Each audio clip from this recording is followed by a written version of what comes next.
Adding a subwoofer to your home theater should be as simple as plugging it in and turning it up. That's what most people do, and that's exactly why most home theaters sound worse after they add one. So what does doing it right actually look like? And why does placement and calibration matter more than which subwoofer you get? Let's find out. Most people put a subwoofer where it looks good or where they have space, and honestly, I get it. But if you corner load your subwoofer, meaning you place it in a corner where two walls meet, you're going to get what's called boundary gain. And that's a boost in bass volume caused by the proximity to those walls. Now, more bass does sound like a great thing. After all, I am a DJ, so I love my bass. But it can end up being boomy, muddy, and just unpleasant. Now, in a perfect world, I'd have full flexibility on placement. But this room and the current furniture that's in here, I don't really have too many options. So the subwoofer is going to go where it fits, and we're going to fix the rest with a little bit of level matching using a couple of amazing home theater tools. So the default settings of the subwoofer go like this. -10 on the volume. That is pretty much standard on where you want a subwoofer to be volume-wise when you're in a home theater environment. So we have the SVS PB-1000 Pro subwoofer connected to SVS's Prime Wireless powered speakers. So when we talk about calibrating in this aspect, we can't do a whole lot due to the fact that we don't have the full controls of an AV receiver. Another very important detail we need to mention is that the SVS speaker, when you plug a subwoofer into the subwoofer out port, engages an 80 Hz crossover on the speakers, which is good. However, the signal that it sends to the subwoofer is full range, meaning we have to engage the low pass filter on the subwoofer. Now, typically in a home theater situation, you want this to be set at 120 Hertz. Now, one thing I did notice is that when I started playing content just with the default settings, the bass did not sound good. And that's because there was no low pass filter, and it was introducing a lot of different frequencies that we just don't want to go to the subwoofer. So set that up as 120 and we're good to go. So now we're going to figure out what is the proper level for the subwoofers to mesh well with the speakers using Spatial Audio Calibration Toolkit and True Target by Magic Beans. The Spatial Audio Calibration Toolkit is a calibration disc I co-created specifically for Dolby Atmos home theaters, and right now we're going to use it to fix this subwoofer. And specifically, we're going to use this bottom section here, the periodic pink noise, to run full range signals to the left and right speakers. Here we have Magic Beans pulled up, and I am taking the first measurement on the speakers. So with Magic Beans, we can calibrate a full Dolby Atmos setup or even a 2-channel setup or something custom. It's very flexible in that regard. So we're going to check stereo, and we're going to measure twice for the left, once near field, once in the main listening position, and then we're going to measure again for the right, near field, and then in the main listening position again. Now you can see from the graphs, this is not an ideal space or situation. However, we got to deal with what we got. And this is what we got right now. Another thing to note is that we're not actually going to do EQ on the speakers because we don't have the flexibility of an AV receiver.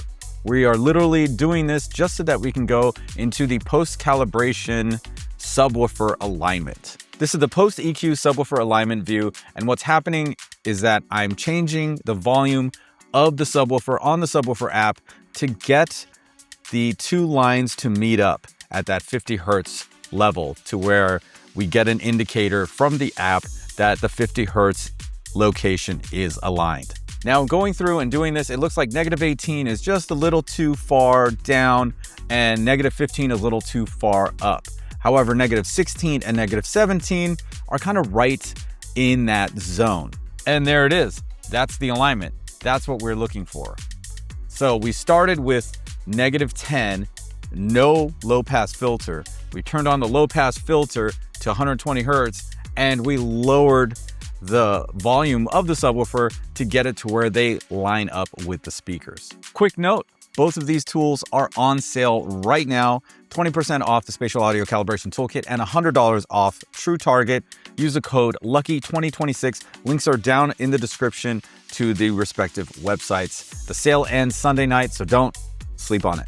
So after I aligned the subwoofers, I actually sat on the couch instead of in the center seat And in those side couches, a little bit more off axis, the bass was actually more. So I'm actually running the sub at -18. I tried at 16 and 17, but it was just a little too much for my liking, and it was kind of overpowering the speakers. And that just happens with different places in your space. Like I could have been sitting that one chair in a null, right? And then there's just more bass off to the sides. I started watching some movie scenes, and I gotta say, this really opened up the system. Wow. For movies and TV, I'm listening at the 4th bar on the SVS speakers. For music, I drop it down to the 3rd bar. Watching a movie scene now versus just the 2 speakers, it's not even close. And here's why this step matters in the series.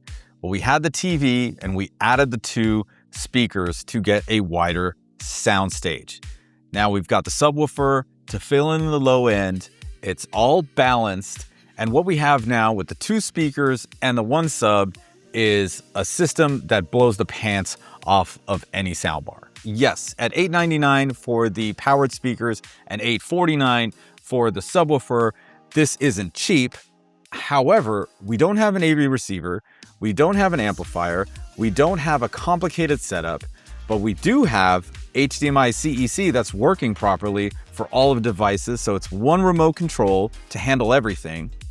And we've got a base of a home theater, like a foundation that is attainable for most people.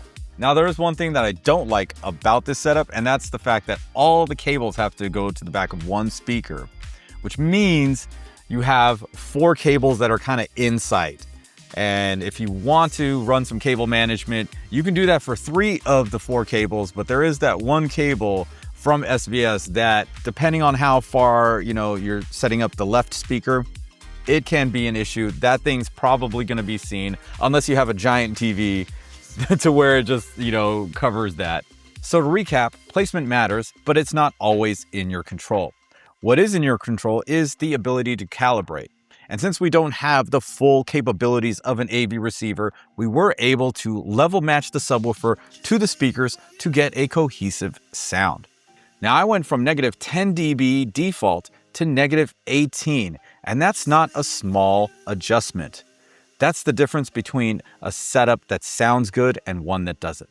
I'm actually very excited to continue to watch content on the system the way it's set up right now. I haven't played any video games yet, but I can't wait to play some Call of Duty and now finally experience some of that low end, because after watching 300, John Wick, and all those other movies I auditioned just after this was done, it is such a huge difference, man, from the TV to what I've got going on now. It's pretty remarkable.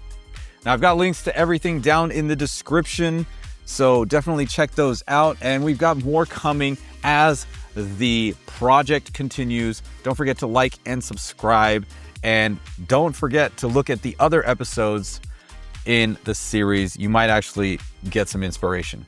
Until next time, we'll see you. Peace.